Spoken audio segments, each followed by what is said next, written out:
શરીરમાં બધા જ ભાગ પાડી દેવામાં આવ્યા છે કે આ અંગ છે તો આ કામ કરશે, આ અંગ છે તો આ કામ કરશે, બરાબર. એ આપણે બી સમજવામાં અઘરું થઈ પડે કે આવું કેવી રીતે પોસિબલ છે. તમારું હૃદય એક જ સ્પીડે વારંવાર ધબક્યા જ કરે છે, ધબક્યા જ કરે છે. તમે સૂઈ જાઓ છો તો બી એ ચાલુ જ રહે છે, એ થાકતું નથી. એટલે આપણા શરીરને આપણે જેવી રીતે સમજીએ છીએ એવું નથી. આપણા કરતાં બી હોશિયાર આપણું શરીર છે, બરાબર.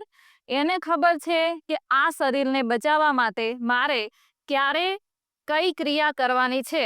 હવે આ રુધિર ગંથાવાની તમે અત્યારે ક્રિયા ભણ્યા, બરાબર. જ્યારે આપણને કંઈક વાગશે ત્યારે આ બધી જ ક્રિયાઓ થશે. તો આપણે કેવા જઈએ છીએ કે પ્રોથ્રોમ્બિન 2 રિલીઝ થા, એને નિષ્ક્રિય છે તો સક્રિય કર, થ્રોમ્બિન બનો, આ બનો, એવું આપણે કેવા જઈએ છીએ? નથી જતા. એ બધી જ ક્રિયાઓ અનકોન્શિયસલી માઇન્ડ દ્વારા બધી જ થતી જાય છે.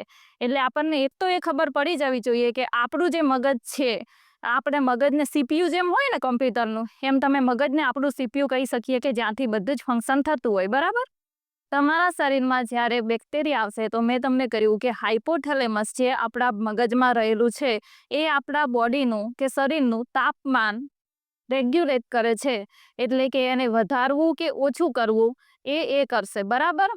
તો હવે શું થશે, જ્યારે બેક્ટેરિયા તમારા શરીરમાં આવશે ત્યારે તેને રિસેપ્ટર દ્વારા સંદેશો મોકલવામાં આવશે કે ભાઈ શરીરમાં ક્યાંક બેક્ટેરિયા આવ્યા છે. તો આપણું જે રોગ પ્રતિકારક શક્તિ છે એના દ્વારા આપણા શરીરમાં તાપમાનનો વધારો કરવામાં આવશે. કોઈ બી આપણે વસ્તુને જંતુમુક્ત કરવી હોય ને ત્યારે આપણા વડીલો શું કરતા, એને ગરમ ગરમ પાણીમાં ઉકાળી દેતા, એટલે તાપમાનમાં એનો વિકાસ થાય નહીં અને એ મરી જાય. તો સેમ આપણું શરીર બી આ જ કરે છે. હવે તમને તાવ આવશે ત્યારે તમે શું કરશો? દવા લેશો. શરીરે તાવ શું કામ આપ્યો તો તમને? તમારા શરીરને જંતુમુક્ત કરવા માટે તાવ આવ્યો, બરાબર. અને હવે આપણે શું લેશું? બધાને જ ખબર હશે, પેરાસિટામોલ ઘરે તો હશે જ બધાને. કંઈ બી આવે છોકરાને, નાનું છોકરું હોય, 5 વર્ષનું હોય કે 10 વર્ષનું હોય કે 5 મહિનાનું હોય, જેવો તાવ આવે એવી દવા આપી દો. તાવ આવે દવા આપો, તાવ આવે દવા આપો. તો તમારું બોડી, એક વખત મેં તમને કહ્યું હતું કે જ્યારે તમે કંઈ ખોટું કામ કરતા હશો ત્યારે તમારા અંદરથી એક વખત એવું થશે કે ના, નથી કરવું. 2 વખત એવું થશે કે નથી કરવું. 3 વખત એવું થશે કે નથી કરવું. પણ ચોથી વખત તમારું બોડી કે તમારું મગજ તમને નહીં કે તમે આ ખોટું કરી રહ્યા છો. એટલે બોડીનું બી એવું જ છે. તમારું તાપમાન 1 વખત વધશે, 2 વખત વધશે, 3 વખત વધશે.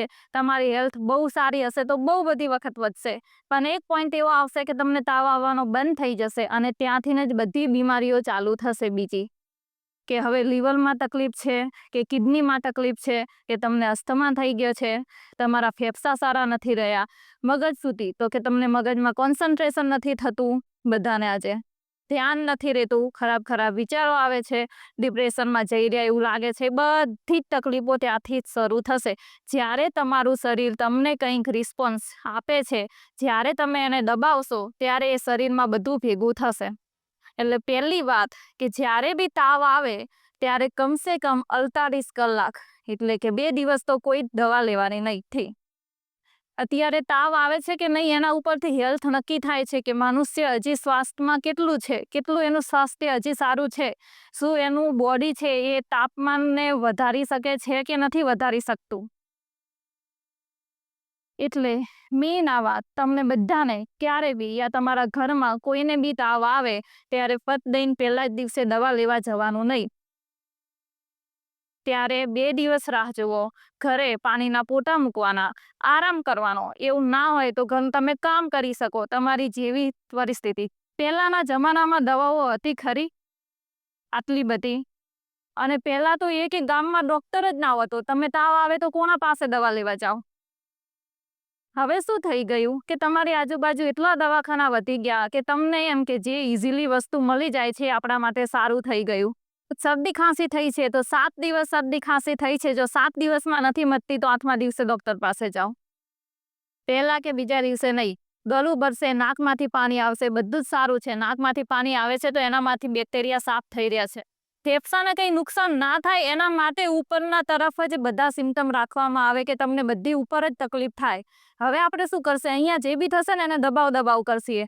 પછી ફેફસા નબળા ના થાય તો શું થશે? તમે ચાલશો તમને શ્વાસ ચડવાનો છે, તમે દોડશો તો તમને શ્વાસ ચડવાનો છે. આપણે શું સહન શક્તિ નથી. શરીરમાં મને હાથ પગ દુખે છે ને તો બી આપણે 2 દિવસ પડ્યા રહેશું. થોડી બી સહન શક્તિ નહીં. મને બહુ નાકમાંથી પાણી આવે છે, મને બહુ માથું દુખે છે, મારાથી રહેવાતું નથી. કેમ? થવાનું છે. શરીર છે એ કંઈક પ્રતિક્રિયા આપે છે કારણ કે એનામાં કંઈક તકલીફ થઈ છે. તો તમારી બોડીને સમજો. શરદી ખાંસીમાં જલ્દી દવા નહીં લેવાની. તાવ આવે તો જલ્દી દવા નહીં લેવાની. તાવ આવે એ શરીરમાં સારી વસ્તુ છે. તમારું શરીર કઈ બી પ્રતિક્રિયા આપે છે તો એનામાં મદદ કરવાની છે. એની આપણે શક્તિ વધારવાની છે.